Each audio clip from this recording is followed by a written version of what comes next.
السلام عليكم ورحمة الله تعالى وبركاته.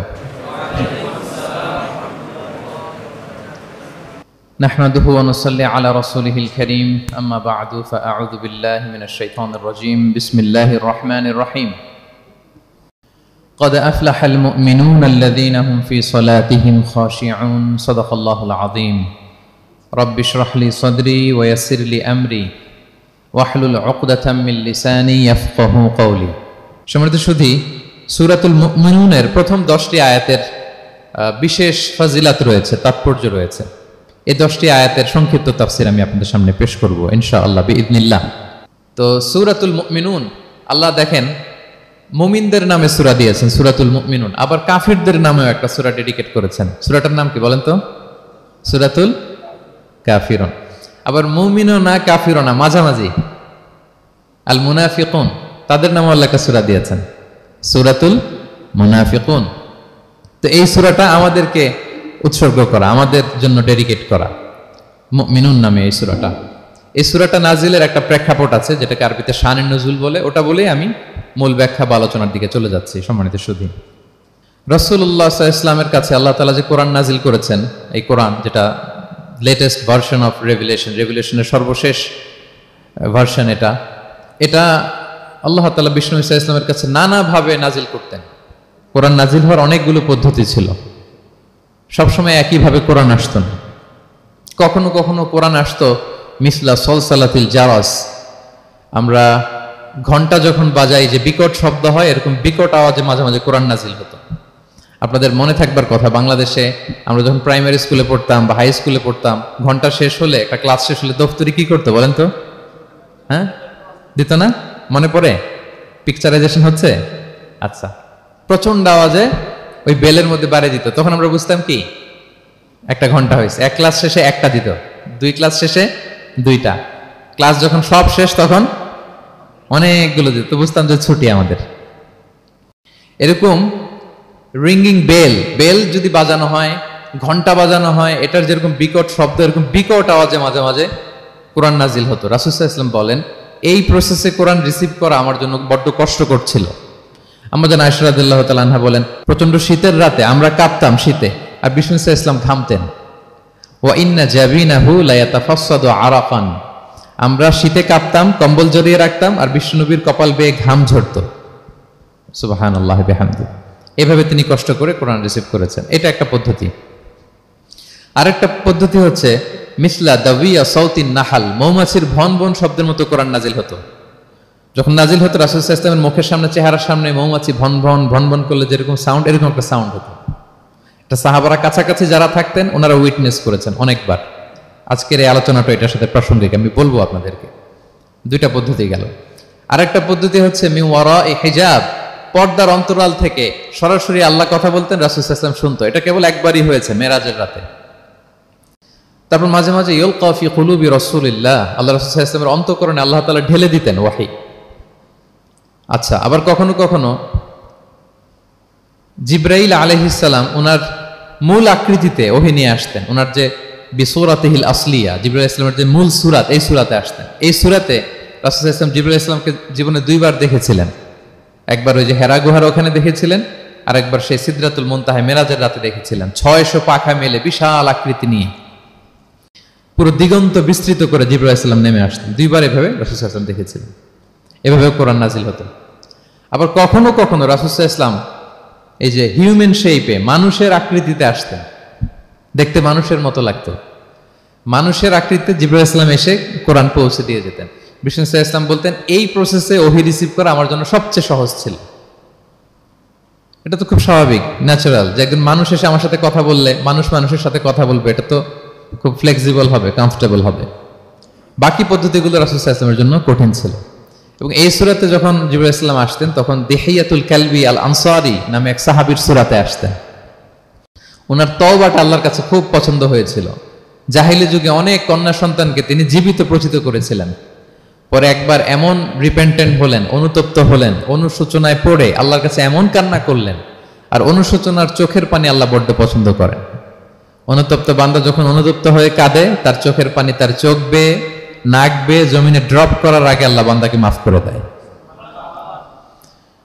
আল্লাহর কাছে এত পছন্দ হয়েছিলেন, মানুষের সূরাতে আসলে ওনার সূরাতে এসে তিনি কোরআন দিয়ে যেতেন বিষ্ণু ইসলামকে। তো মুসনাদে আহমদ ইবনে হাম্বল একটা হাদিস এসছে, ওমরে ফারুক রাদিয়াল্লাহু তাআলা আনহু এই হাদিসটা বর্ণনা করেন। তিনি বলেন যে আমরা একবার বিষ্ণু ইসলামের পাশে বসা, হঠাৎ সামি'না দাওয়িয়া সাউতিন নাহাল, মৌমাছির ভনভন ভনভন শব্দ শুনতে পেলাম, কিন্তু তাকিয়ে দেখি কোনো মৌমাছি নাই। তখন বুঝলাম যে রাসূল সাল্লাল্লাহু আলাইহি ওয়াসাল্লাম ওহী রিসিভ করছেন। কি রিসিভ করছেন? ওহী রিসিভ করছেন। ঠিকই রাসূল সাল্লাল্লাহু আলাইহি ওয়াসাল্লাম কিবলামুখী হলেন, ফাস্তাকবালাল কিবলা। অনেকক্ষণ তিনি চুপ করে গম্ভীর হয়ে বসে থাকলেন, ওহী রিসিভ করলেন। এরপর সাহাবাদের দিকে তাকিয়ে উনি হেসে দিলেন, হেসে বললেন, এইমাত্র সূরাতুল মুমিনুনের প্রথম 10টা আয়াত আমার উপর নাজিল হয়েছে, এবং এই 10টা আয়াতে মুমিনদের 7টা বিশেষ বৈশিষ্ট্যের কথা বলা হয়েছে। মান আকামা হুন্না দাখালাল জান্নাহ, যেই 7টা বৈশিষ্ট্য নিজের মধ্যে ধারণ করবে সে আল্লাহর জান্নাতের ওয়ারিস হয়ে যাবে। এবং এই আয়াতগুলো বলে আল্লাহ তাআলা সবশেষে এমনটাই বলেছেন যে উলাইকা হুমুল ওয়ারিসুন আল্লাযীনা ইয়ারিসুনাল ফিরদাউসা হুম ফিহা খালিদুন, যারা এই 7টা বৈশিষ্ট্য নিজের মধ্যে ধারণ করবে তারা জান্নাতুল ফিরদাউসের ওয়ারিস হয়ে যাবে, উত্তরাধিকার হয়ে যাবে। ওয়ারিস বুঝেন তো না? ওয়ারিস, ওয়ারিস মানে হচ্ছে আপনি বাবার কাছ থেকে ইনহেরিটেন্স হিসেবে যেটা পেলেন। বাংলাদেশে দেখবেন যে অনেক জমি জমার মধ্যে প্লটের মধ্যে সাইনবোর্ড দেয়া থাকে যে ক্রয় সূত্রে এই জমির মালিক অমুক, বায়না সূত্রে এই জমির মালিক অমুক, তারপর ওয়ারিস সূত্রে এই জমির মালিক আব্দুর রহমান লেখা থাকে না এরকম। ওয়ারিস সূত্রে মানে এটা উনি কিনে নাই, এটা ওনার কার কাছ থেকে? বাবার কাছ থেকে পেয়েছেন, উত্তরাধিকার সূত্রে পেয়েছেন। তো দেখেন আল্লাহ তাআলা এই শব্দটাই, লিটারালি এই শব্দটাই ব্যবহার করেছেন যে আল্লাযীনা ইয়ারিসুনাল ফিরদাউসা হুম ফিহা খালিদুন। বিশ্বাসীরা যদি এই 7টা গুণ নিজের মধ্যে ধারণ করে তাহলে বাবার সম্পদে সন্তানের যেমনি ভাগ থাকে সে ওয়ারিস হয়, আমার এই উম্মতেরা, আল্লাহর এই বান্দারা জান্নাতুল ফিরদাউসের ওয়ারিস হয়ে যাবে। তো বলেন আমরা জান্নাতুল ফিরদাউসের ওয়ারিস হতে চাই কি চাই না? চাই, সবাই চাই। হ্যাঁ বলেন বলেন, চাই তো? ইনশাআল্লাহ ইনশাআল্লাহ, আল্লাহুম্মা জাআলনা মিনহুম। তোমরা তাহলে শুনি আল্লাহ তাআলা কি বৈশিষ্ট্যের কথা বললেন যেগুলো ধারণ করলে আমরা জান্নাতুল ফিরদাউসের ওয়ারিস হব। আম্মা জান আয়েশা রাদিয়াল্লাহু তাআলা আনহাকে সাহাবারা জিজ্ঞেস করতেন যে আম্মা জান কাইফা কানা খুলুকু রাসূলিল্লাহ, আল্লাহ রাসূল সাল্লাল্লাহু আলাইহি ওয়াসাল্লামের আচরণ কেমন ছিল? তিনি বলতেন কানা খুলুকুহু আল কুরআন, রাসূল সাল্লাল্লাহু আলাইহি ওয়াসাল্লামের আচরণ ছিল কোরআনের মতো আচরণ। উম্মে সালামা রাদিয়াল্লাহু তাআলা আনহা আমাদের আরেক আম্মা জান, ওনাকে জিজ্ঞেস করা হলে উনি বলতেন রাসূল সাল্লাল্লাহু আলাইহি ওয়াসাল্লাম যখন রাস্তা দিয়ে হেঁটে যেতেন কাআন্নাল কুরআনা ইয়ামশি আলাল আরদ, মনে হতো লিভিং কোরআনটা রাস্তা দিয়ে হেঁটে যাচ্ছে। তো সাহাবারা যখন আরো ইন ডিটেইল জানতে চাইলেন তখন আম্মা জান আয়েশা বললেন তোমরা সূরা মুমিনুনের প্রথম 10 আয়াত পড়ো, এই 10 আয়াতে যা যা আল্লাহ বলেছেন এটাই ছিল খুলুকু রাসূলিল্লাহ, এটাই ছিল বিশ্বনবীর আচরণ। তো আসুন আমরা দেখি রাসূল সাল্লাল্লাহু আলাইহি ওয়াসাল্লামের আচরণ কেমন ছিল এবং কোন বৈশিষ্ট্যগুলো থাকলে আল্লাহ তাআলা আমাদেরকে জান্নাত দিয়ে ধন্য করবেন। সূরাতুল মুমিনুনটা আল্লাহ তাআলা শুরু করছেন ক্বাদ আফলাহাল মুমিনুন আল্লাযীনা হুম ফি সালাতিহিম খাশিউন, অর্থাৎ সফল হয়েছে তারা, ঈমান এনেছে যারা। প্রথম আয়াতের অর্থ হচ্ছে ক্বাদ আফলাহাল মুমিনুন, বিশ্বাসীরাই সফল হয়েছে।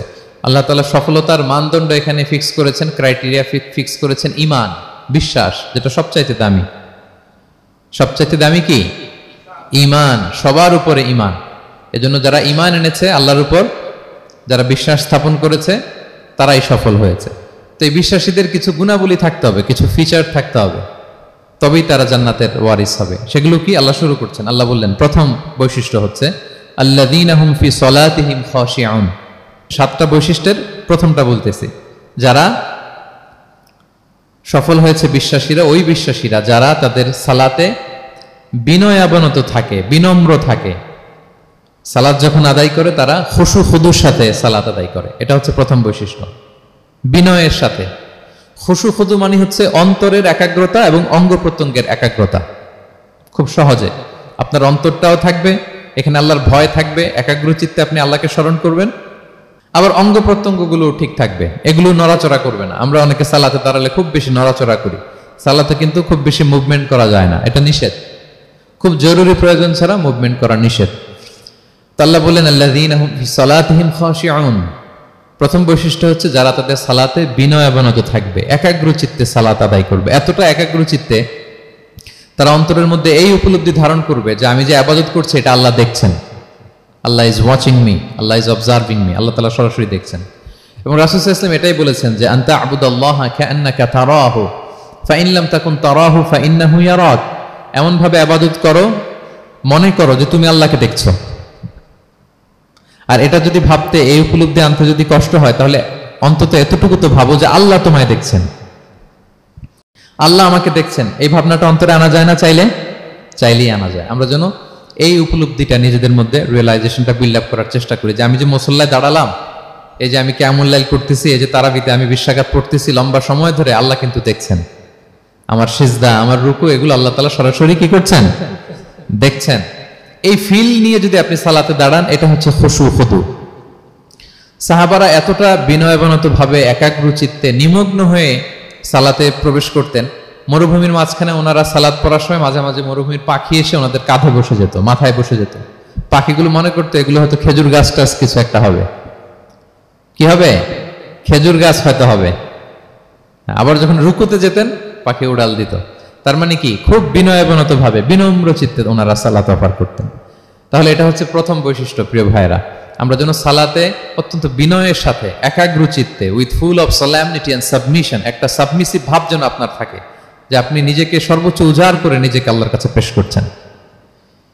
এই অ্যাটিটিউডটা যেন আমাদের নামাজের মধ্যে থাকে। এটা হচ্ছে 1 নম্বর বৈশিষ্ট্য, আল্লাযীনা হুম ফি সালাতিহিম খাশিউন, যারা বিনয়বনত ভাবে থাকে। অনেকে বলে, হুজুর মন বসে না নামাজে আমার। এটা অনেকের প্রশ্ন, অনেকের জিজ্ঞাসা, যে মনটা ধরে রাখতে পারি না। নামাজে দাঁড়ালেই সারাদিন যেটা মনে হয় না, ওইটা নামাজে মনে চলে আসে। এরকম হয় না? সারাদিন এটাকে কি যেন ভাবতেছিলাম, মনে নাই। নামাজে দাঁড়ালেই মন চলে আসে। তারপরে মনকে আরবিতে বলে, অন্তরকে বলে কলব। কলব মানে যেটা খুব নড়াচড়া করে, মুভমেন্ট করে, ওইটাই কলব। মন দেখবেন এদিকে ছোটে, ওদিকে ছোটে। ওই যে আমরা ছোটবেলায় একটা গান শুনতাম, গানটা হচ্ছে পাগল মন, মন কেন এত কথা বলে। মানে মন এদিকে ছোটে, ওদিকে ছোটে। মনকে ধরে রাখা বড্ড জটিল, কষ্টকর। তো এটা স্বাভাবিক। অনেকেই বলে, হুজুর আমার মন থাকে না নামাজে, একাগ্র চিত্তে নামাজ তো আদায় করতে চাই, কিন্তু মনটাকে ধরে রাখা যায় না। তো কিভাবে এই খুশু খুদু, সাবমিসিভনেস আপনি কিভাবে বাড়াবেন, এটাও বিষ্ণু ইসলাম আমাদেরকে ইনস্ট্রাক্ট করেছেন, গাইড করেছেন। কিভাবে এই খুশুটা আসবে, অন্তরের মধ্যে একাগ্রতা আসবে। 1 নম্বর পদ্ধতি হচ্ছে খুশু খুদু বাড়ানোর। সালাতে যখন আপনি দাঁড়াবেন, বিষ্ণু বলেন সল্লু সলাতান মুআদ্দিয়া। বিষ্ণু বলেন, মনে করো যে নামাজটা পড়তেছো, এটা হতে পারে তোমার বিদায়ী নামাজ, শেষ নামাজ জীবনের। হতে পারে না? ধরেন যে মাগরিবের সালাত যে আমরা আজকে পড়বো, এমন তো হতে পারে এটাই আমাদের জীবনের শেষ নামাজ। কি বলেন? হতে পারে কি না? পারে। আমরা কে কখন চলে যাব আমাদের তো জানা নাই। তো এই যে মুসল্লায় যখন আমরা দাঁড়াই, তখন কেন আমরা এটা ভাবি না যে it could be the last and final prayer in my life? হতে পারে এটাই আমার জীবনের শেষ নামাজ। এটা যদি আপনি ভাবতে পারেন, তখন দেখবেন ঠিকই আপনার একাগ্রতা, সাবমিসিভনেস এটা বাড়তেছে। আপনাকে যদি বলা হয় যে আজকে রাত 10টায় তোমার দুনিয়ার সফর শেষ, নতুন স্টেশনে যেতে হবে, আলামুল বারজাকে, তোমার শেষ, তোমার মৃত্যু হয়ে যাবে। আজকে যে মাগরিব আর এই যে এশা আর যে তারাবির সালাত, এটাই তোমার লাস্ট নামাজ, যাও এটাই তোমার লাস্ট চান্স। এটা যদি আজকে আমরা জানি, এই হলরুমে যারা আছি, যদি এটা জেনে যায় যে আজকের তারাবিটাই শেষ তারাবি, শেষ সুযোগ, বলেন তো আমাদের অবস্থা কি হবে? প্রতিদিন ধরেন যে মাগরিবের নামাজের পরে একটু নিউজ দেখেন, একটু ফেসবুকে ঢুকেন, আজকেও তো ঢুকবেন, তাই না? ঢুকবেন। কি করবেন আজকে? আল্লাহ, সব বাদ দিয়ে ওযু করে আতর মেখে জায়নামাজটা ভিজিয়ে দীর্ঘ কিয়ামুল লাইল করবেন। সিজদায় পড়ে চোখের পানি দিয়ে জায়নামাজ ভিজিয়ে দেবো আমরা, ঠিক কিনা? কারণ আমি নিশ্চিত হতে পেরেছি এটাই আমার শেষ নামাজ। তো এটা তো প্রত্যেক সালাতের ক্ষেত্রেই আমাদের প্রযোজ্য। আসলে আমরা যে নামাজ পড়ি, যে কোনো নামাজই তো আমার শেষ চান্স হতে পারে। কি বলেন? হতে পারে কি পারে না? বলেন তো। পারে। এই টেকনিকটাই রাসূল সাল্লাল্লাহু আলাইহি ওয়াসাল্লাম শিখিয়েছেন, বলেছেন সল্লু সলাতান মুআদ্দিয়া। মনে করো এটাই হতে পারে তোমার জীবনের শেষ নামাজ। আমাদের ইউনিভার্সিটিতে ইমাম বেসার, যিনি চিফ ইমাম, উনি নামাজের আগে একটা চমৎকার অ্যানাউন্সমেন্ট দেয়। উনি বলে যে লেটস পারফর্ম দিস সালাহ as if this is our last and final prayer. চলুন এমন ভাবে নামাজটা পড়ি, ভাবি যে হতে পারে এটাই আমার জীবনের শেষ নামাজ। তাহলে সম্মানিত, শুধু এই ভাবনাটা নিয়ে যদি আমরা মুসল্লায় দাঁড়াই, দেখবেন যে ওই দিন আপনার মনে দিক সেদিক যাবে না, একটা ভয় কাজ করবে যে হায়রে, হতে পারে এটাই আমার লাস্ট চান্স, আর আমার রবকে সিজদা দেওয়ার সুযোগ হয়তো আমি আর পাবো না। তাহলে এখন থেকে আমরা সালাতে যখন দাঁড়াবো, এটা ভাববো যে this could be my last chance in my life. হতে পারে এটাই শেষ চান্স, আমি একাগ্র চিত্তে আমার সালাতটাকে আল্লাহর কাছে উপস্থাপন করি। কি বলেন, পারা যাবে তো ইনশাআল্লাহ? খুশু খুদু বাড়ানোর 1 নম্বর টিপস। খুশু খুদু বাড়ানোর 2 নম্বর টিপস হচ্ছে তাড়াহুড়ো না করা। আমরা অনেকে তাড়াহুড়ো করি, রুকু থেকে হুট করে দাঁড়িয়ে যাই, তারপরে সোজা হয়ে দাঁড়িয়ে না থেকে তাড়াতাড়ি সেজদায় চলে যাই, 2 সেজদার মাঝখানে ধীরস্থির ভাবে বসার কথা, আমরা না বসেই 2য় সেজদায় চলে যাই। এই প্রবণতা আমাদের অনেকের আছে না? এটা কিন্তু নিষেধ। তা'দিলুল আরকান, বাকি সব মাযহাবে এটা ফরজ। আপনি তাড়াহুড়ো করলে আপনার নামাজই হবে না। আর আমাদের মাযহাবে, হানাফি মাযহাবে এটা ওয়াজিব। ওয়াজিব তরক করলে সাউ সিজদা দিতে হয়। 2 সেজদার মাঝখানে আপনি সুস্থির হয়ে বসবেন। অনেকে দেখা যায় একটা সেজদা দিয়ে মাথা কোনো রকম উঠিয়েই আরেক সেজদায় বসেও নাই ঠিক মতো আরামসে, এরকম আছে না? এটা যদি কেউ করে আমাদের মাযহাব অনুযায়ী তার সাউ সিজদা দিতে হবে। তাহলে এরকম তাড়াহুড়ো করা যাবে? আর এখন থেকে তো কি করবেন বলেন? ধীরস্থির ভাবে নামাজ পড়বো। No rushing, no rushing in সালাহ, নো হ্যাস্টিনেস ইন সালাহ। নামাজে রাশ করা যাবে না, রিল্যাক্সের সাথে আমরা নামাজ পড়বো, ধীরস্থির ভাবে নামাজ পড়বো। রুকু সিজদাগুলো খুব চমৎকার ভাবে আদায় করব। রাসূল সাল্লাল্লাহু আলাইহি ওয়াসাল্লামের রুকু যে দিতেন, ওনার পিঠটা এত স্ট্রেট ফরওয়ার্ড হতো, সাহাবারা বলতেন লাউ ইস্তাকাররা আলাইহিল মা লাসাব্বা আলাইহিল মা আলাস্তাকাররা। পানি ভর্তি 1 গ্লাস পানি যদি রাসূল সাল্লাল্লাহু আলাইহি ওয়াসাল্লামের রুকু দেওয়া পিঠের উপর রেখে দেওয়া হয়, পানিটাও পড়বে না, গ্লাসটাও ভাঙবে না। তার মানে এত স্ট্রেট ফরওয়ার্ড পিঠ ছিল। আবার রাসূল সাল্লাল্লাহু আলাইহি ওয়াসাল্লাম বলতেন আসওয়াউন নাসি সারিকাতান মান ইয়াসরিকু ফিস সালাহ। তিনি বললেন সবচাইতে বড় চোর যে নামাজে চুরি করে। সাহাবারা বললেন ওয়া কাইফা ইয়াসরিকু মিন সালাতিহি ইয়া রাসূলুল্লাহ, নামাজে আবার কিভাবে চুরি করে? রাসূল সাল্লাল্লাহু আলাইহি ওয়াসাল্লাম বললেন লা ইউতিম্মু রুকুআহা ওয়া সুজুদাহা, রুকু সেজদাগুলো সুন্দর করে আদায় করে না, সেই নামাজ চোর। তা আমরা যেন রুকু সেজদাগুলোকে খুব সুন্দরভাবে ধীরস্থির ভাবে যেন আমরা আদায় করি, আমরা যেন তাড়াহুড়ো না করি। রাসূল সাল্লাল্লাহু আলাইহি ওয়াসাল্লাম একবার মসজিদে নববীতে বসা, এক সাহাবী এসে নামাজ পড়ে রাসূল সাল্লাল্লাহু আলাইহি ওয়াসাল্লামকে সালাম দিলেন। রাসূল সাল্লাল্লাহু আলাইহি ওয়াসাল্লামের সালামের উত্তর দিয়ে বলেন ইরজিআ ফাসাল্লি ফাইন্নাকা লাম তুসাল্লি, যাও তুমি আবার নামাজটা পড়ে আসো, তোমার নামাজ হয়নি। সাহাবী যে আবার নামাজ পড়ে আবার আসলেন, রাসূল সাল্লাল্লাহু আলাইহি ওয়াসাল্লাম আবার বললেন সাল্লি ফাইন্নাকা লাম তুসাল্লি, নামাজ পড়ে আসো, হয় নাই। আবার গেলেন, আসলেন, আবার বললেন তুমি নামাজটা পড়ে আসো, হয়নি। এবার তো বেচারা কেঁদে দিয়ে বলে ইয়া রাসূলুল্লাহ লা উহসিনু মিন যালিক, এর চেয়ে ভালো পারি না আমি, আপনি আমাকে শিখিয়ে দেন। রাসূল সাল্লাল্লাহু আলাইহি ওয়াসাল্লাম তখন বললেন যখন নামাজে দাঁড়াবা ফাতিহা পড়বা আর একটা সূরা মেলাবা, ধীরস্থির ভাবে দাঁড়াবা। যখন রুকুতে যাবা হাত্তা তাতমাইন্না রাকিআন, ধীরস্থির ভাবে রুকু করবা। তুমি তাড়াহুড়ো করেছো, রুকু থেকে যখন সোজা হয়ে দাঁড়াবা ধীরস্থির ভাবে দাঁড়াবা, নাকি তাড়াহুড়ো করবেন? ধীরস্থির ভাবে দাঁড়াবেন, কয়েক সেকেন্ড দাঁড়াবেন, তাসবিহ পড়বেন, এরপরে সিজদায় যাবেন। যখন সিজদায় যাবা হাত্তা তাতমাইন্না সাজিদান, রিল্যাক্স। সালাতের মধ্যে কিভাবে থাকতে হবে? উইথ রিল্যাক্সেশন, রিল্যাক্সের সাথে তুমি সিজদা দিবা। 2 সিজদার মাঝখানে বসে আবার রিল্যাক্স, আবার তুমি ধীরস্থির ভাবে বসবা।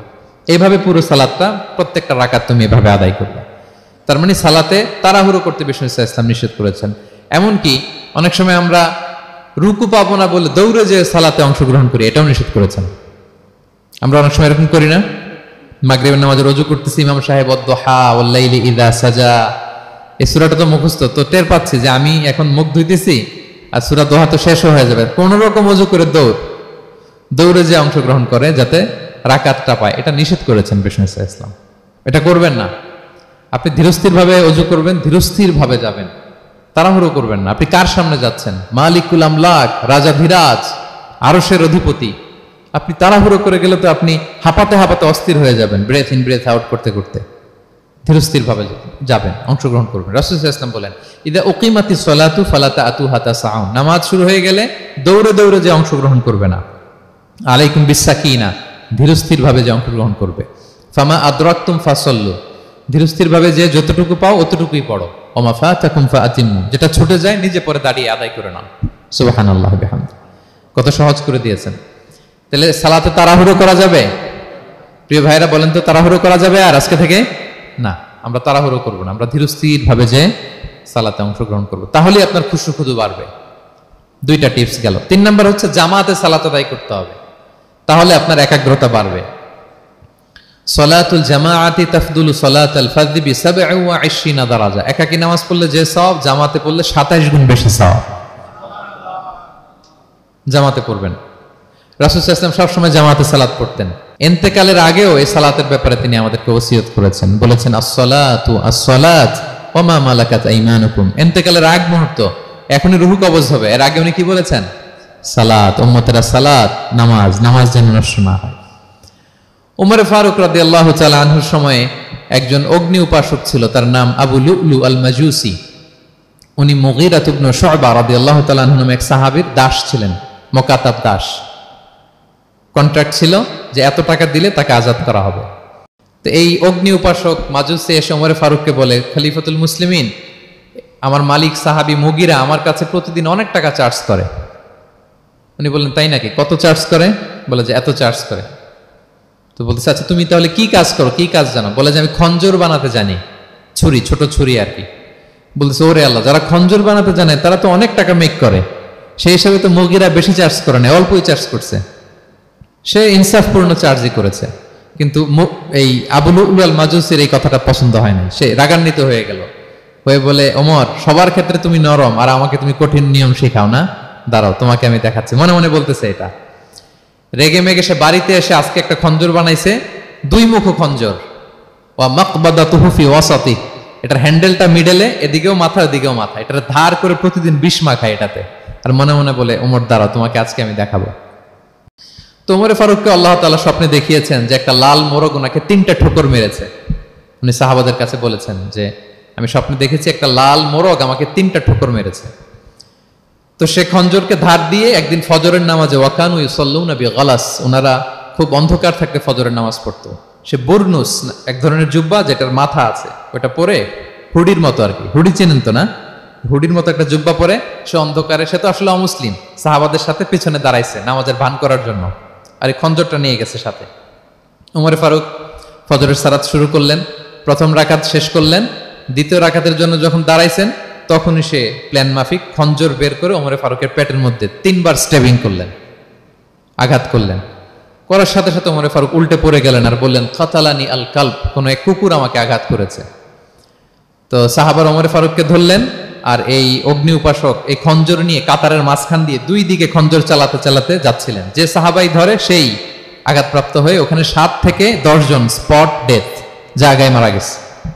পরে এক সাহাবী নিজের জামা খুলে তার গায়ে ছুঁড়ে মারছে, তখন সে ওইটাতে পেঁচিয়ে পড়ে গেছে। যখন বুঝে গেছে যে আমাকে ধরে ফেলবে, সে সুইসাইড করে ফেলছে, নিজেকে নিজে মেরে ফেলছে।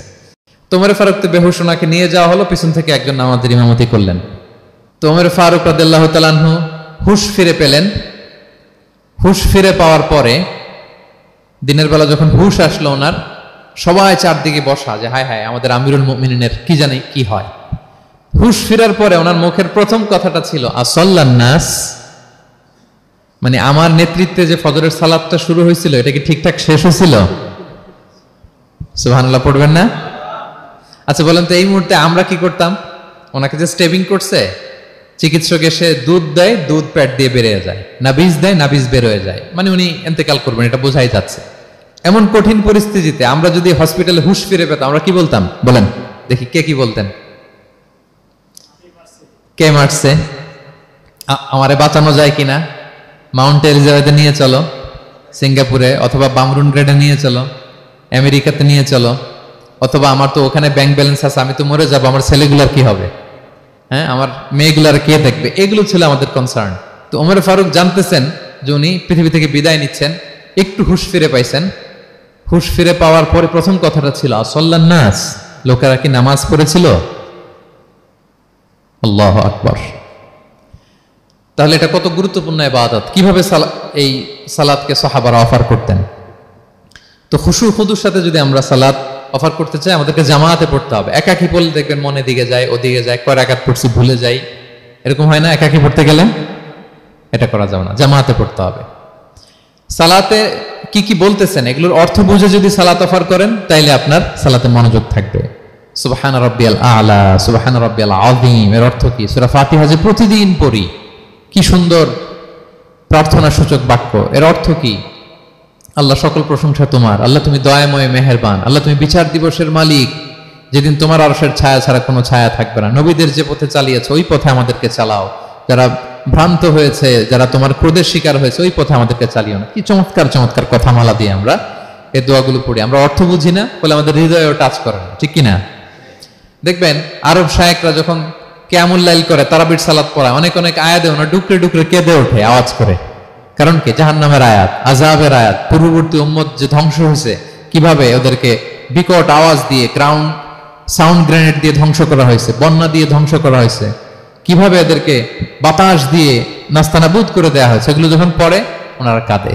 আযাবের আয়াত আসলে কাঁদে, জান্নাতের আয়াত আসলে সাবলীল কণ্ঠে তেলাওয়াত চালিয়ে যায়। এর কারণ কি বলেন? অর্থ বুঝে।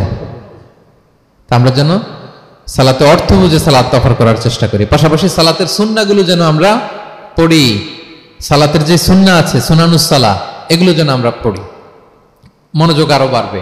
সানাগুলো পড়বেন, ফাতিহা শেষে আওয়াজ করে আমিন বলবেন, অথবা ফিসফিসি কণ্ঠে আমিন বলবেন। বিষ্ণু ইসলাম বলেন, ইদা আম্মানাল ইমামু ফাআমিনু, ইমাম আমিন বললে তোমরাও আমিন বলো, কারণ এই মাত্র একটা দোয়া করা হয়েছে। সূরা ফাতিহাটা কি? একটা দোয়া। ইদা ওয়াফাকা তামিনুকুম তামিনাল মালাইকাতি গুফিরা লাহু মা তাকাদ্দামা মিন যামবিহি ওয়া মা তাআখার। রাসূল সাল্লাল্লাহু আলাইহি ওয়াসাল্লাম বলেছেন, ইমাম যখন আমিন বলে তোমরাও তখন আমিন বলো, কারণ তোমরা যখন আমিন বলো ফেরেশতারাও আমিন বলে। আর তোমাদের আমিন আর ফেরেশতাদের আমিন যখন একসাথে হয়ে যায়, তোমাদের পূর্বের সব গুনাহ আল্লাহ মাফ করে দেয়। এটা আমিন বলা সুন্নাহ, বলবেন। নামাজ বাঁধার পরে সুন্নাত নামাজে, নফল নামাজে সানাগুলো পড়বেন, কত চমৎকার অর্থবোধক সানা আছে। আমরা তো শুধু সুবহানাকাল্লাহুম্মা বিহামদিকা ওয়া তাবারাকা ইসমুকা ওয়া তাআলা জাদ্দুকা শুধু এটাই পড়ি। রাসূল সাল্লাল্লাহু আলাইহি ওয়াসাল্লাম তাকবীরে তাহরিমে বাঁধার পরে অনেক চমৎকার চমৎকার দোয়া পড়তেন। ইন্না সলাতি ওয়া নুসুকি ওয়া মাহইয়ায়া ওয়া মামাতি লিল্লাহি রাব্বিল আলামিন। আমার সালাত, আমার ইবাদত, আমার জীবন মরণ সবটাই কার জন্য? এই দোয়াটা পড়তেন শুরুতেই। তারপর পড়তেন ওয়াজ্জাহতু ওয়াজহিয়া লিল্লাযী ফাতারাস সামাওয়াতি ওয়াল আরদা হানিফা ওয়া মা আনা মিনাল মুশরিকিন।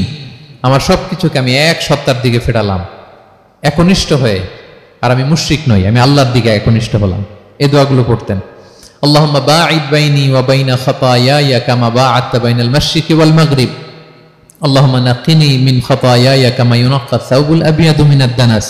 আল্লাহুম্মা ইগসিল খাতায়ায়া বিল মাই ওয়াস সালজি ওয়াল বারাদ।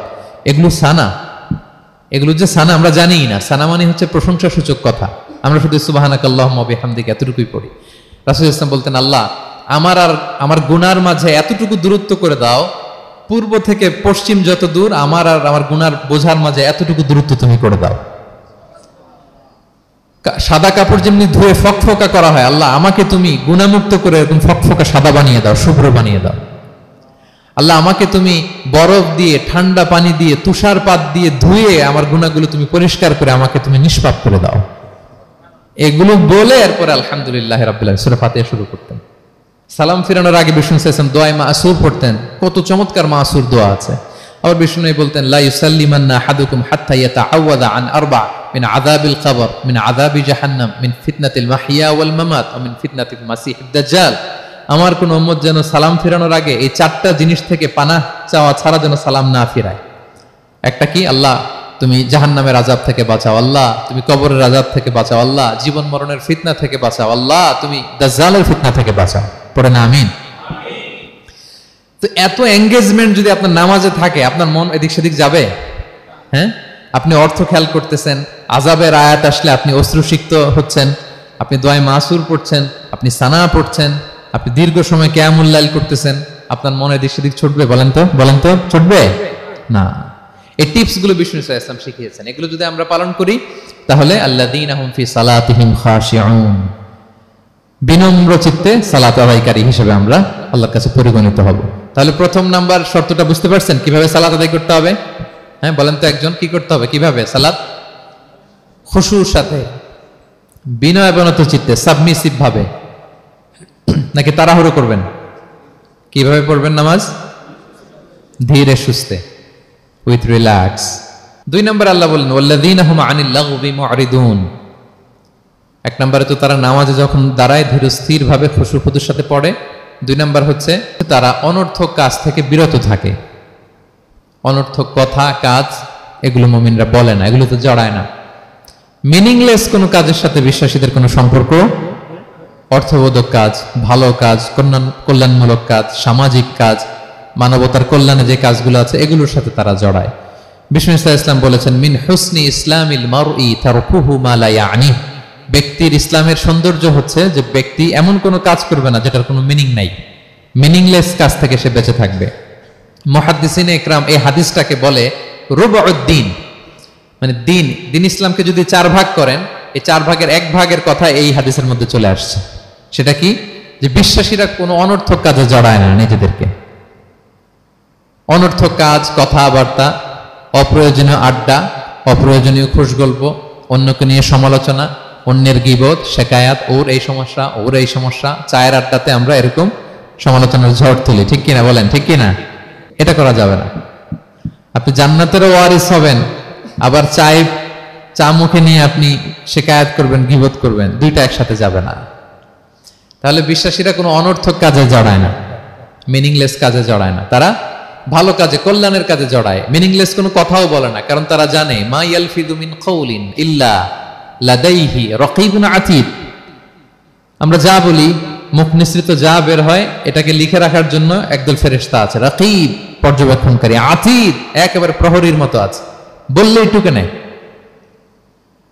বললেই টুকে নেয় সব। সূরা ইয়াসিন আল্লাহ বলেন ওয়া কুল্লা শাইইন আহসাইনাহু ফি ইমামিন মুবিন। আমি ইমামুম মুবিন নামক এক দালিলিক রেজিস্ট্রি খাতায় সবকিছু তুলে রাখছি, সব পাই টু পাই আপনি পাবেন। আপনি অবাক হবেন, মা লি হাযাল কিতাবি লা ইগাদিরু সাগীরাতান ওয়ালা কাবীরাতান ইল্লা আহসাহা। এটা কেমন আমলনামা, ছোট্ট ভালো কাজ করেছে ওইটাও আছে, ছোট্ট খারাপ করেছে ওইটাও আছে। অবাক হবেন আপনি, সব আল্লাহ তাআলা সেখানে তুলে রাখবেন। তো বিশ্বাসীরা কোনো অনর্থক কথা কাজের সাথে জড়ায় না, এজন্য কারণ তারা জানে এগুলো সব রেকর্ডেড, সব রেকর্ডেড। আপনার কোনো কাজ যদি রেকর্ড করা হয় এবং বলা হয় যে এটা গণমানুষের কাছে উপস্থাপন করা হবে, আপনি কি করবেন তখন বলেন তো? খুব সতর্ক হয়ে চলবেন, সতর্ক হয়ে বলবেন। হ্যাঁ, এই যে আমরা যে এই ক্যামেরা থাকলে যেভাবে কথা বলি, সবসময় কি এইভাবে বলি না? আমরা যখন নিজেদের ঘরোয়া আড্ডায় বসে আমরা কত কথা বলে ফেলি, ইনফরমাল অনেক কথা বলি, যেগুলো ক্যামেরা থাকলে বলি না, কারণ এটা ফরমাল, এটা কোটি মানুষের কাছে যাবে, সবাই শুনবে, সবাই জানবে, এজন্য আমরা সাবধান হয়ে কথা বলি। কি বলেন? তো এই যে এই ক্যামেরা কিন্তু অদৃশ্য ক্যামেরা চারদিকে আমাদের, ইমামুম মুবিন নামক অদৃশ্য ক্যামেরা দিয়ে সব রেকর্ড করা হচ্ছে। রেকর্ড করে দিচ্ছেন কে? পাই টু পাই হিসাব চাওয়া হবে। আল্লাহর সুপ্রিম কোর্টের কাঠগড়ায় সব হিসাব চাইবেন আল্লাহ তাআলা, আপনি যে দেখবেন। তো বিশ্বাসীরা এই সেন্সটা মাথায় রাখে, সব যেহেতু রেকর্ডেড, যা মনে চায় মুখ দিয়ে বলা যাবে, যা মনে চায় করা যাবে না। এজন্য অহেতুক কথাবার্তা, অহেতুক সমালোচনা, অহেতুক গসিপিং, অহেতুক কমেন্টস এগুলো করব না। এখন সোশ্যাল মিডিয়ার যুগে দেখবেন যে কমেন্টসের বন্যা বয়ে যায়, যার যেটা মনে চায়, কারণ ধরার কেউ নাই, দেখার কেউ নাই, বলার কেউ নাই, যা মনে চায় লিখতে থাকে।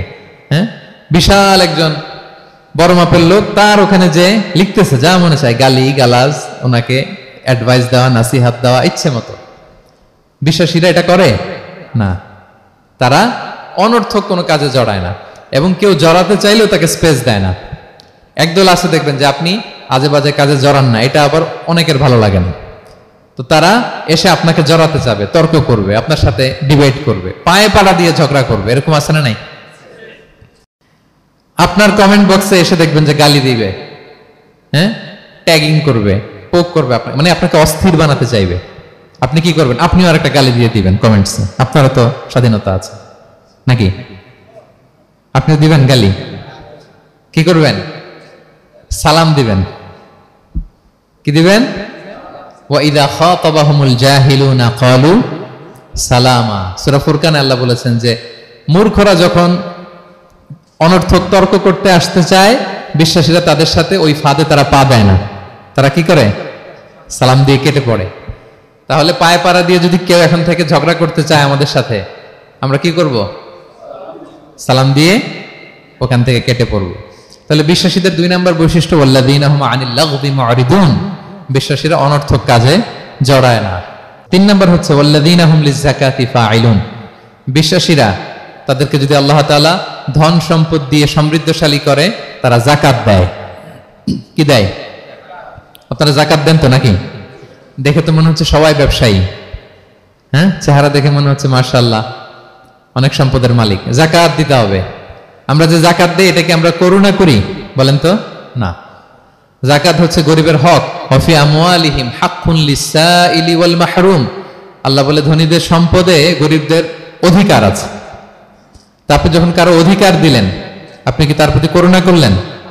হ্যাঁ, অধিকার কি করুণা? বলেন তো না, আপনার সম্পদে গরিবের অধিকার। আপনি করুণা করেন নাই, বরং আপনার থেকে জাকাত নিয়ে ওই গরিব আপনাকে করুণা করে গেছে। কারণ জাকাত নেয়া তার জন্য আবশ্যক না, আপনার দেয়া আবশ্যক। ও যদি বলে আমি জাকাত নিব না, তো আপনি কারে দিবেন? ও জাকাত গ্রহণ করে আপনাকে বাঁচালো। তাহলে credit goes to them, thanks goes to them.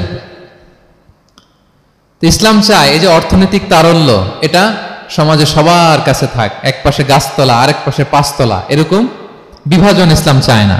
ইসলাম চায় সবার হাতে টাকা পয়সা থাক। কাইলা ইয়াকুনা দুলাতান বাইনাল আগনিয়া মিনকুম, টাকা পয়সা যেন শুধু ধনীদের মধ্যে সার্কুলেট না হয়, সবার কাছে যেন যায়। এজন্য আল্লাহ বলেন তোমাদের সম্পদে গরিবের অধিকার আছে। এটা করুণা না, এটা অধিকার।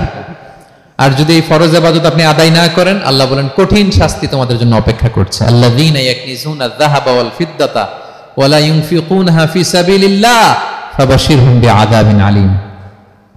স্বর্ণ জমায়, রূপা জমায়, ব্যাংক ব্যালেন্স, যাকাত দেয় না, তাদের জন্য কঠিন আযাব, কঠিন আযাবের সুসংবাদ দিয়েছেন আল্লাহ। দুঃসংবাদ না, সুসংবাদ। মানে হেয় করে, তুচ্ছ করে আল্লাহ তাআলা বলেছেন। ছেলে ইংরেজি পরীক্ষায় ফেল করছে, মা বলে ফেল করছে না, পড়াশোনা তো নাই, তোমার বাবা আসুক, এমন মাইট দিবে, মাইট দিলে মজা টের পাবা। আচ্ছা বলেন তো, মাইট দিলে কি মজা লাগে না ব্যথা লাগে? কিন্তু মা কি বলছে? মজা টের পাবা। মানে ওরে তুচ্ছ করে, তাচ্ছিল্য করে বলছে, মায়ের তীব্রতা বোঝানোর জন্য বলছে যে এমন মাইট দিবে, টের পাবা, দাঁড়াও, তোমার বাবা আসুক আজকে ঘরে। আল্লাহ ওইটাই বললেন। এই সম্পদগুলোকে লোহার খুন্তি বানিয়ে জাহান্নামের আগুনে পোড়ানো হবে। 3 জায়গায় ছাকা দেওয়া হবে। ফি তুকুয়া বিহা জিবাহুহুম, কপালে, পাজরে, পিঠে। আর বলা হবে হাযা মা কানাস্তুম, এগুলো তুমি জমায় রাখছিলে, দাও নাই মানুষকে। Bank balance, FDR, fixed deposit, price bond, এটা সেটা দাও নাই তুমি। আর হাদিসে এসেছে সোজা আন আকরা, টেকো সাপ হবে, মোস্ট ভেনোমাস স্নেক। সাপের মাথায় কিন্তু চুল গজায়, জানেন? সাপের মাথায় পশম আছে, কিন্তু যেই সাপের যেটা বেশি বিষাক্ত, এটার মাথায় পশমও থাকে না বিষের কারণে। এরকম সাপ ওই সম্পদগুলো সাপ হয়ে ছোবল মারবে আর বলবে আনা মালুক, আমি তোমার প্রাইস বন্ড, আমি তোমার ব্যাংক ব্যালেন্স, আমাকে খাওয়ার জন্য তো রাখছিল, আজকে উপভোগ করো। আল্লাহু আকবার। আল্লাহ আমাদেরকে হেফাজত করুক। সো যাদের সম্পদ আছে আমরা যেন জাকাত দেই, হিসেব করে করে যেন দেই। আপনাদের স্ত্রীদের যাদের অর্নামেন্টস, জুয়েলারি আছে, তারা যেন তাদের সম্পদের জাকাত দেয়। 25 গ্রাম যদি সোনা থাকে বা 595 গ্রাম যদি রূপা থাকে, অথবা এই পরিমাণ সম্পদ থাকে, ভাবিরাও জাকাত দিতে হবে। এটা ইন্ডিভিজুয়াল ইবাদত। আপনার জাকাত আপনার, ভাবির জাকাত ভাবির। আপনি চাইলে টাকা দিয়ে হেল্প করতে পারেন, কিন্তু ওনারও হিসাব করতে হবে এবং এটা কম্পালসারি, দিতেই হবে, দিতেই হবে। তাহলে ওয়াল্লাযীনা হুম লিয-যাকাতি ফাঈলুন, 4 নাম্বার হচ্ছে তারা জাকাত দেয়। 5 নাম্বার 6 নাম্বার আল্লাহ এক আয়াতে বলে ফেলেছেন, ওয়াল্লাযীনা হুম লিআমানাতিহিম ওয়া আহদিহিম রাউন, বিশ্বাসীরা আমানতের হেফাজত করে আর কথা দিলে কথা রাখে। 5 নাম্বার হচ্ছে আমানতের খেয়ানত করে না বিশ্বাসীরা, কারণ আমানতের খেয়ানত করে এটা মুনাফিকের আলামত। ইযা তুমিনা খানা, বিষ্ণু বললেন মুনাফিকদের বৈশিষ্ট্য হচ্ছে ওদের কাছে আমানত রাখলে ওটা আর পাওয়া যায় না পরে। এমন লোক আছে না সমাজে, আমানত রাখলে আর পাওয়া যায় না। তারা কি মুমিন না মুনাফিক বলেন তো? ইন্নাল্লাহা ইয়া'মুরুকুম আন তুআদ্দুল আমানাতি ইলা আহলিহা, আল্লাহ বলেছেন যার আমানত তাকে বুঝিয়ে দাও। বিষ্ণু ঈসা ইসলামকে মক্কার লোকেরা 2টা উপাধি দিয়েছিল, এক হচ্ছে আস-সাদিক, 2 হচ্ছে আল-আমিন। সাদিক মানে সত্যবাদী। কারা দিয়েছিল? ঘোর শত্রুরা, অপোজিশন পার্টি, তারা উপাধি দিয়েছে। একটা হচ্ছে সাদিক মানে কি, আরেকটা হচ্ছে আল-আমিন, বিশ্বস্ত। এতটা বিশ্বস্ত যে বিষ্ণু ঈসা ইসলাম মক্কা থেকে মদিনায় যেদিন হিজরত করতে যাবেন, আমানতের জিনিসগুলো উনি আলী রাদিয়াল্লাহু তাআলা আনহুর কাছে রেখে গিয়েছিলেন। এত এত আমানতের সম্পদ ওনার ঘরে ছিল। এই ডিপোজিট বুঝিয়ে দিতে আলী রাদিয়াল্লাহু তাআলা আনহুর টানা 3 দিন সময় লেগেছে, মক্কাবাসীদের আমানত বুঝিয়ে দিতে। সো যার আমানতদারিতা নাই তার ঈমান নাই। বিষ্ণু বলেছেন লা ঈমানা লিমান লা আমানাতা লা, যার আমানতদারিতা নাই ওর ঈমানই নাই। এবং আমানত ধ্বংস হয় এটা কিয়ামতের আলামত। ইযা দুইয়াতিল আমানাতু ফান্তাযিরিস সাআ, যখন আমানত নষ্ট হবে তোমরা কিয়ামতের অপেক্ষা করো। এখন বলেন তো আমাদের সমাজে আমানতের কি অবস্থা? খুবই খারাপ। আল্লাহু আকবার। আমানতটা কিন্তু এই যে এই ভাই আমাকে 2000 রিঙ্গিট রেখে বলছে আগামী মাসে এটা আমি নিব, একটু রাখেন, শুধু এইটাই আমানত না। আল্লাহ আপনাকে যে পুরো সম্পদ দিয়েছেন এটা আমানত। আপনার ব্যবসা প্রতিষ্ঠান এটা আল্লাহর দেয় আপনার কাছে আমানত। আপনার ছেলে আছে, মেয়ে আছে, স্ত্রী, তারা আল্লাহর দেয়া আমানত আপনার কাছে। আপনার নেম, আপনার ফেম, আপনার পাওয়ার, আপনার নলেজ, এগুলো আল্লাহর দেয়া আমানত। আপনি দেশের প্রধানমন্ত্রী, পুরো দেশটা আপনার কাছে আমানত, ঠিক কিনা? এই আমানতের ব্যাপারে জিজ্ঞেস করা হবে। বিশ্বাসীদের বৈশিষ্ট্য, তারা আমানতকে হেফাজত করে, আমানত রক্ষা করে, আমানতের খেয়ানত তারা কোশ্চিনকালেও করে না। 6 নম্বর হচ্ছে ওয়া আহদিহিম রাউন, বিশ্বাসীরা কথা দিলে কথা রাখে, তারা ওয়াদার খেলাফ করে না। ওয়াদার খেলাফ করাও কিন্তু মুনাফিকের আলামত। ওয়া ইদা ওয়াদা আখলাফা, ওয়াদা দিলে মুনাফিকরা এটা খেয়ানত করে, তারা কথা দিয়ে কথা রাখে না।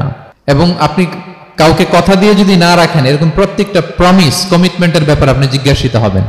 আল্লাহ বলেন ওয়া আউফু বিল আহদি ইন্নাল আহদা কানা মাসউলা। কথা দিলে কথা রাখো, ছেলে মেয়েদের কথা দিলে কথা রাখবেন, বন্ধু বান্ধবদেরকে কথা দিলে কথা রাখবেন, স্ত্রীকে কথা দিলে কথা রাখবেন। প্রমিস দিলে এটা রাখতে হবে, কারণ এ ব্যাপারে জিজ্ঞেস করা হবে। নবীদের মধ্যে ইসমাঈল আলাইহিস সালাম ওয়াদা রক্ষার ব্যাপারে খুব বেশি সোচ্চার ছিলেন। সব নবীরাই ছিলেন, উনি বেশি সোচ্চার। এজন্য আল্লাহ বলেন ওয়াজকুর ফিল কিতাবি ইসমাঈল ইন্নাহু কানা সাদিকাল ওয়াদি ওয়া কানা রাসূলান নাবিয়্যা। উনি ছিলেন সাদিকাল ওয়াদ, প্রতিশ্রুতি রাখতেন। এক লোকের সাথে ওনার কথা হলো যে আগামীকাল বিকেলে ওনারা দেখা করবেন। ইসমাঈল সাল্লাম বিকেলবেলা আগামীকাল যে এক গাছের নিচে কমিটমেন্ট ছিল যে অপেক্ষা করলেন, কিন্তু ওই লোক আসে নাই, ভুলে গেছে। ইসমাঈল সাল্লাম ভাবলেন আজকে ভুলে গেছে, মনে হয় আগামীকাল আসবে, আগামীকাল আমি যাব। এরপরের দিন আল্লাহ নবী ইসমাইল যে ওই লোকের জন্য ওখানে হাজির, কিন্তু ওই লোক ওই দিনও আসে নাই। ইসমাইল সাল্লাম বললেন মনে হয় এরপরের দিন আসবে। ইসমাইল সাল্লাম এরপরের দিনও যায় হাজির। এভাবে একদিন দুই দিন না, টানা 30 দিন উনি আসরের পরে ওই গাছের নিচে ওই লোকের জন্য অপেক্ষা করেছেন। কারণ ইন্নাল আহদা কানা মাসউলা, কথা দিলে কথা রাখতে হবে। তো এখন আমরা কথা দিয়ে কথা রাখি তো নাকি?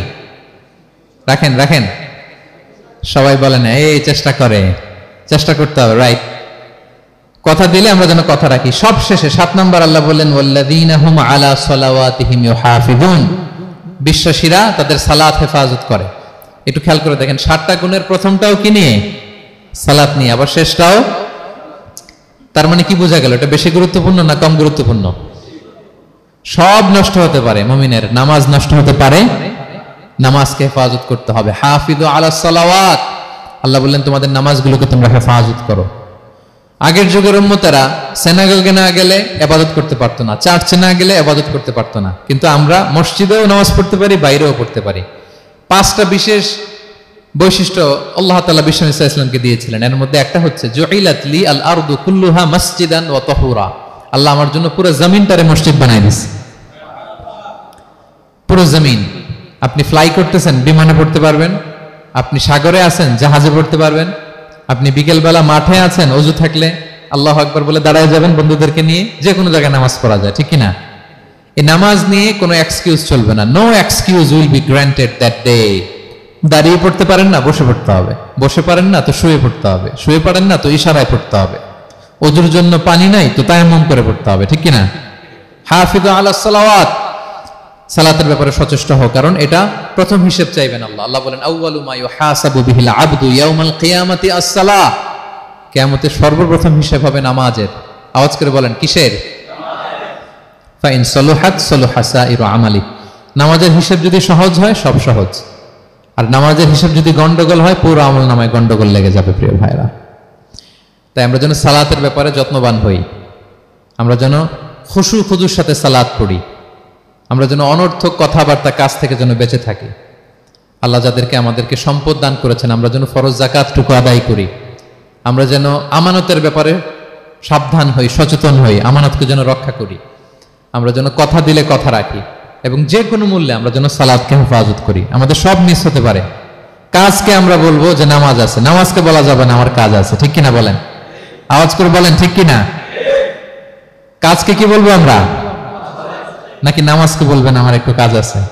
না, আমরা যেন সালাতের ব্যাপারে যত্নশীল হই, সচেতন হই। এই যে 7টা গুণের কথা বললাম, যারা এটার উপর আমল করবে, যারা এটা নিজের মধ্যে ধারণ করবে, আল্লাহ বলেন উলাইকা হুমুল ওয়ারিসুন, এরা ওয়ারিস, আল্লাযীনা ইয়ারিসুনাল ফিরদাউসা হুম ফিহা খালিদুন, তারা জান্নাতুল ফিরদাউসের ওয়ারিস হয়ে যাবে। আমরা যেন এই ভালো গুণগুলো, এই বৈশিষ্ট্যগুলো, এই ফিচার্সগুলো যেন নিজেদের মধ্যে আত্মস্থ করতে পারি এবং জান্নাতুল ফিরদাউসের ওয়ারিস যেন আমরা হতে পারি। আল্লাহ তাআলা আমাদের সবাইকে কথাগুলো বুঝার ও আমল করার তৌফিক দান করুক। হাযা মা ইনদি ওয়াল ইলমু ইনদাল্লাহি আলাইহি তাওয়াক্কালতু ওয়া ইলাইহি উনীব। ওয়াসসালামু আলাইকুম ওয়া রাহমাতুল্লাহি তাআলা ওয়া বারাকাতুহু।